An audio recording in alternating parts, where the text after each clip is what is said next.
কোরআন শরীফের ভিতরে শয়তান যখন আল্লাহ রাব্বুল আলামিনের কাছ থেকে কয়েকটা পাওয়ার এক্সারসাইজ করলো, পাওয়ার পেলো, পাওয়ার পাওয়ার পরে সে বললো যে আল্লাহ তুমি আমাকে কিয়ামত পর্যন্ত বাঁচার তৌফিক দাও। আল্লাহ বললো যে ঠিক আছে, তুই আমার এতদিন ইবাদত করছিস, দিলাম এটা।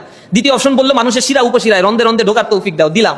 এরপরে সে বলছে ফাবিমা আগওয়াইতানি লাআকুদান্না লাহুম সিরাতাকাল মুস্তাকিম, যেহেতু আপনি আমাকে পথভ্রষ্ট করে দিয়েছেন, তাহলে আপনি জেনে রাখেন আপনার সাথে আমি চ্যালেঞ্জ করে সাল্লাম, আপনার বান্দা যখন সিরাতাল মুস্তাকিমের পথে চলবে, আমি তার সামনে আসন লাআকুদান্না লাহুম, আমি তার সামনে আসনকারী দিয়ে বসে থাকবো। বসে থাকবো বলছে, শব্দটা এরকম ব্যবহার করে নাই লাআকুমান্না লাহুম সিরাতাকাল মুস্তাকিম, আপনার বান্দারা যখন ভালো পথে চলবে আমি তার সামনে দাঁড়িয়ে থাকবো দৃঢ় পদে, এটা বলে নাই।